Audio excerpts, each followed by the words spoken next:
दोस्तों, आज के समय में इंसानों ने एक तरह से धरती पर कब्जा कर लिया है और घर और शहर बनाने के चक्कर में जंगलों को खत्म करते जा रहा है और अपनी इच्छा की पूर्ति के लिए टेक्नोलॉजी का गलत प्रयोग करते हुए प्रकृति से खेलता जा रहा है। जैसा कि हम सबको पता है कि प्रकृति का नियम है संतुलन बनाए रखना, और अगर हम इस तरह से छेड़छाड़ करेंगे तो हमारा भविष्य विनाशकारी होगा। ऐसा भी हो सकता है कि आने वाले समय में इंसान इस ग्रह से गायब हो जाए। तो दोस्तों, आज हम बात करेंगे कि क्या होगा कि अगर धरती से इंसान गायब हो जाए। तो चलिए वीडियो स्टार्ट करते हैं।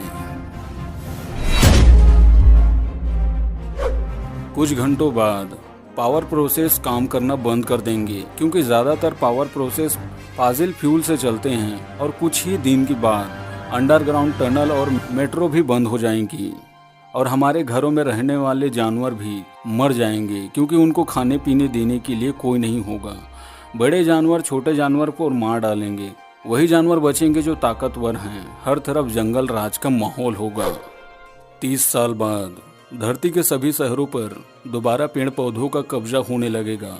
पहले पेड़ कंक्रीट को तोड़कर धरती से निकलेंगे और फिर विशाल रूप धारण कर लेंगे, और जिन जगहों पर इंसानों ने कब्जा कर लिया था अब वहां पेड़ कब्जा करेंगे और फिर से पेड़ पौधे विशाल जंगलों का निर्माण करेंगे।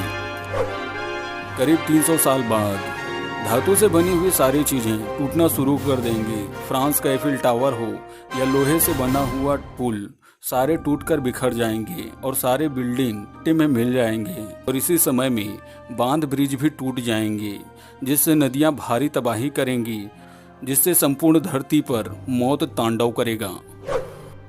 करीब 10,000 साल बाद इंसानों की निशानियां केवल पत्थरों के चंद टुकड़ों में बची रहेंगी और हमारा रोना रोने वाला कोई नहीं होगा।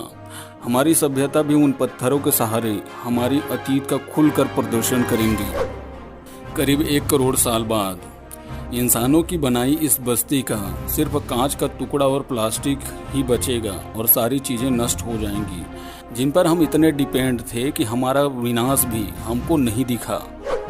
करीब 5 करोड़ साल बाद हमारे द्वारा फैलाई गई गंदगी, जैसे रेडियो एक्टिविटी, जिसके सहारे हम सैटेलाइट और मोबाइल में दिन भर डूबे रहते थे, वह भी खत्म हो जाएगा।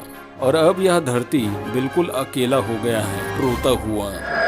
दोस्तों, हमारे बिना भी ये धरती फलेगी फूलेगी और फिर से इसका श्रृंगार होगा। लेकिन आज हमें यह समझना चाहिए कि कुदरत की शक्ति के बिना हम कुछ भी नहीं कर पाएंगे।